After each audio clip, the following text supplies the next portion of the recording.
So, the second generation AirPod Pros have been out for over 1.5 years now. And so in this video, I'm going to be giving my long-term review of these headphones, which I've owned since launch day, to help answer the question of whether or not they're worth their $249 price tag in 2024. Now, for those of you who want a simple, quick answer, I'm going to say that yes, these headphones are absolutely worth purchasing in 2024. So much so that if you're thinking about getting the first generation AirPod Pros or the standard AirPod 3s, I'd actually forget about those and spend the extra money on the AirPod Pro 2s, even if that means that you have to wait a bit longer to save up for them. And if you'd like to learn more about why that's the case, then stick around because I'll be going over just that in this review. Okay, so let's quickly touch on design here. I won't spend too long on this because on the outside, the second generation AirPod Pros don't look much different to the first generation. And I guess the main difference we have here is a slightly redesigned case, which has this small hole for a lanyard, which I've personally never made any use of. And on the bottom, you also have a set of 3 speaker grills, which allow for Find My support. So if you ever lose the case to your AirPods, then you can simply head into the Find My app on your iPhone and ping the case, which is pretty neat if you ask me. And there's also a fancy U2 chip on the inside of this case, which allows you to precisely track where the case is. And I hate to admit it, but I do find myself using this feature quite often. As far as comfort goes, again, these are quite similar to the first generation AirPod Pros, where you have 3 different tip sizes. I know some people don't like the feel of the Apple tips because they find the silicone material to be a bit uncomfortable for them, but personally, I've never had any issues with comfort, unless I'm wearing these for like 5 hours straight, in which case, yes, after that amount of time, the earbuds will almost begin to fall out of my ears. So I guess if you're planning on using these for 5 hours straight, maybe you fly out on a regular basis, then you might want to invest in a pair of over-the-ear headphones instead. But otherwise, again, the comfort on these AirPods are phenomenal. But that's really all I have to say about design because all of the magic on these new AirPod Pros are actually on the inside. So let's talk about audio quality.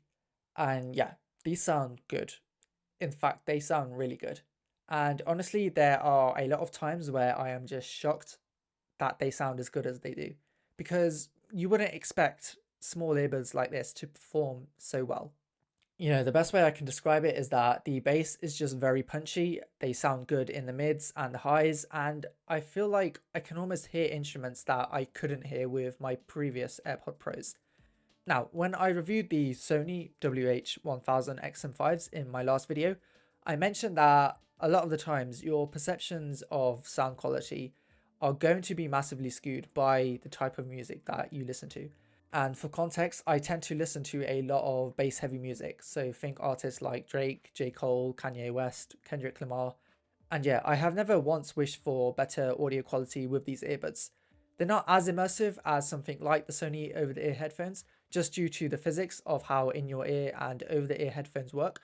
But again, when you're out on the go and you just want to blast D4L, then these AirPod Pros do a great job at that. Another big improvement Apple made with these AirPods is in the noise cancellation. And yeah, it is, again, quite hard to put into words how good the noise cancellation on these earbuds are. Like with the first generation AirPod Pros, I remember that, I would used to wear them to the gym, and I could still hear a lot of the background music that was being played there. And they were generally quite inconsistent. Like some days the noise cancellation would be really strong, but then on other days it would feel like I had transparency mode on. But the second generation Pros, I'm happy to report, have been a lot more consistent. And I don't know if they're 2 times as good as Apple claim they are, but they are really good. So if you plan on wearing these headphones to the gym, you'll be able to cancel out most of the sound to the point where you can easily get into the zone and not have to worry about any of the powerlifter bros smashing all of the plates when you're deadlifting. Also, just a quick note, these headphones are rated as being sweat resistant and water resistant, which means that they can handle small amounts of exposure to sweat when you're working out. However, they're not officially classed as being waterproof or sweatproof, which means that if you were to submerge these into a liter of water, then they would probably stop working. Again, I'm not too sure who's going to be going out and doing that, but it's useful to know. But yeah, I don't know what wizardry Apple has done with the H2 chip that is powering these headphones, because I said this in my review of the Sony WH-1000XM5s that these $250 earbuds from Apple do a noticeably better job at cancelling out background sounds than these $300 over-the-ear headphones from Sony. Really, the only complaint that I do have is that after a few hours of using them, my ears do begin to feel a bit of discomfort because of the pressure that the noise cancellation can create. But that for me is more than acceptable considering how easily this feature helps me to get into the zone when I'm in busy environments. And for me, the noise cancellation really is what makes these AirPod Pros worth getting over these standard AirPods. Now, quickly touching on transparency, the best way that I can describe the transparency on these earbuds is that it almost feels like you're not actually wearing anything in your ears, which sounds kind of weird. Like the transparency and the noise pass through is that good. So if that is a feature that matters to you, then these AirPod Pros are probably going to be the best option out there. I'm admittedly not much of a transparency person. Personally, if I'm in a conversation with somebody, I usually like to take out my headphones and give them my undivided attention. But transparency can be useful if you're on a busy road and you want to be aware of your surroundings, or if you're on a call and you want to hear the sound of your voice a bit more clearly. Speaking of calls, here is a quick microphone test of the second generation AirPod Pros inside of a quiet room.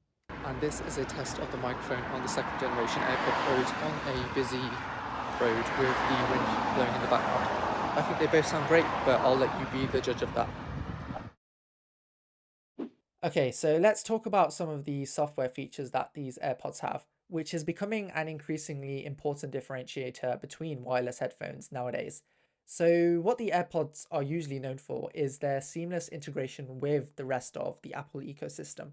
Like the fact that they can automatically pair with all of your Apple devices and switch between them seamlessly. And that arguably makes them the most convenient headphones for any iPhone user. And if I'm being brutally honest, I think that this is a nice benefit, though I'd say it's only a game changer if you own at least three Apple devices. So if all you have is an iPhone and a Mac, then there are plenty of other earbuds like the Sony WF-1000XM5s, which will also allow you to switch between two devices at a time. However, if you own an iPhone, an iPad, a Mac, an Apple Watch, then I think the AirPods are going to be a no-brainer. In fact, if you own an Apple Watch specifically, simply having the ability to just connect your Apple Watch directly to your AirPods without needing your iPhone has been a huge game changer for me when it comes to leaving my phone at home and still having access to all of my audio content like my music and my podcasts on my watch.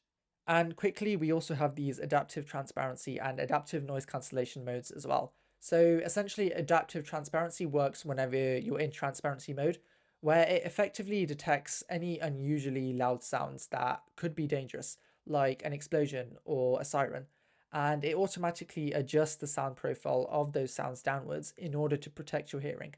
Then there's adaptive noise cancellation, which is essentially like a blend between noise cancellation and transparency. I personally never use it, but I suppose it's nice that it exists. And finally, there's also this conversation awareness feature, which essentially lowers the volume of what you're listening to when it detects that you're speaking to somebody. And admittedly, I haven't found this feature to perform very well, simply because it takes about 5 or so seconds to actually activate and detect that you're speaking to somebody. So you're usually better off just taking out your AirPods and giving the other person your undivided attention. However, there is one OS feature on these AirPods that I'm absolutely in love with, and that is spatial audio and Dolby Atmos, which essentially gives you this 3D like surround sound experience that makes you feel way more immersed in the content that you're listening to. Now, this feature does only work with a few apps like Apple Music, Apple TV, and Disney Plus, plus a few other apps. So if you use Spotify or you spend most of your time watching YouTube videos, then spatial audio probably isn't going to matter that much to you. But for me, it's another big reason why I can never switch to any other set of earbuds. However, that said, it's not all been sunshine and rainbows because I have had a few issues with these AirPods, and the main one has been that the battery life just isn't that great. I'm not sure if I've picked up a defective model here because on paper, Apple did increase the battery life on these headphones, So the original AirPod Pros had 4.5 hours of battery life with noise cancellation turned on, and now they're supposed to last for up to 6 hours. And with the case, you should be able to get a total of 30 hours of listening time before needing to charge them. However, I keep finding that I regularly have to charge this case every 3 to 4 days. And for context, I use the AirPods for about 4 to 5 hours each day with the noise cancellation turned on. And it's not a major deal breaker that the battery life isn't great because it is rare that I'll ever be in a situation where I don't have access to any charging cable for 4 days straight, but it's something that I thought I should point out. And the second issue is related to the software, where I find that these AirPods can occasionally glitch and not sync properly with all of my Apple devices. And this is something that's kind of hard to replicate on camera because I've had no issues in the past month, for example. But there was a point earlier this year where I remember the AirPods would just not connect to my iPhone no matter how many times I put them in and out of the case. Even if I turn Bluetooth on and off on the iPhone, they just would not connect. And so the only way that I could fix it was to manually reset the AirPods by holding onto the button for 20 seconds and then repairing them with my phone. So yeah, 90% of the time these AirPods work seamlessly, just as Apple advertises, but when they don't work at all, and it is somewhat noticeable. Okay, so now to answer the question of are these headphones worth their $249 price tag in 2024? And I'd argue that yes, they absolutely are. In fact, these might just have been one of the most valuable tech purchases that I've ever made in my entire life. And I'm not even exaggerating there. And the reason for that is because of the convenience with which these AirPods allow me to listen to music or podcasts whilst I'm running errands, which all add a tremendous amount of value to my life. Like, let's say I need to wash the dishes quickly, or head out to the store and pick up some milk. The fact that I can simply pop in my earbuds, enter noise cancellation, and listen to an episode of Diary of the CEO, it's an experience which I am more than willing to pay $250 for, simply because of how frequently I use them. And in fact, there's a personal finance book called Your Money or Your Life by Vicky Robin. And in it, she talks about this idea of evaluating our purchases in life by their average cost of usage as opposed to their price tag. So, for example, let's say you bought a $50 suit that you could only wear for a year before it began to rip apart. In that case, the average cost of owning that suit would be $50 for the year. Whereas if you bought a slightly more premium suit for, say, $200, which was of a higher quality, and you wore that every single day for 5 years, that suit would have cost you only 200 over 5 or $40 a year, which makes it a more valuable purchase than the cheaper $50 suit. And I think that you can apply a similar logic with these AirPods, where realistically these are going to accompany you every day, every time you go out, every time you run errands, every time you travel.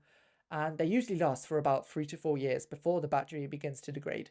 So let's say you use these AirPods for 3 years straight. That is 3 times 365, that's 1,095 days. So you're effectively paying 250 over 1,095, which is like 20 pence per day in order to use these to get into the zone for your deep work or your sessions for the gym, which is a deal I'd jump on any day. And given that these have been out for 1.5 years now, you might even be able to pick these up for a cheaper price. Just make sure that if you do, you opt for the USB-C case and not the Lightning case if that is something that you care about. But yeah, with the number of upgrades Apple have made with this generation, if you are in the market for a set of wireless earbuds, I'd seriously consider going for the second generation AirPod Pros over the first generation Pros or even the standard AirPod 3s, even if that means that you have to spend a few extra months saving up for them. I think that the benefits that you'll get with the additional sound quality and the noise cancellation and the extra software features will more than make up for it.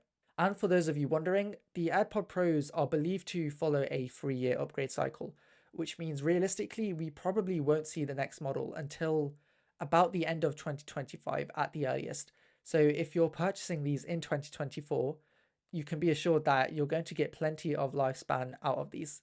So yeah, that brings us to the end of the video. Thanks for making it this far if you're still watching. If you're considering picking up a set of over-the-ear headphones instead of earbuds, then I actually have a review for the Sony WH-1000 XM5s that you can find by clicking somewhere here on the screen.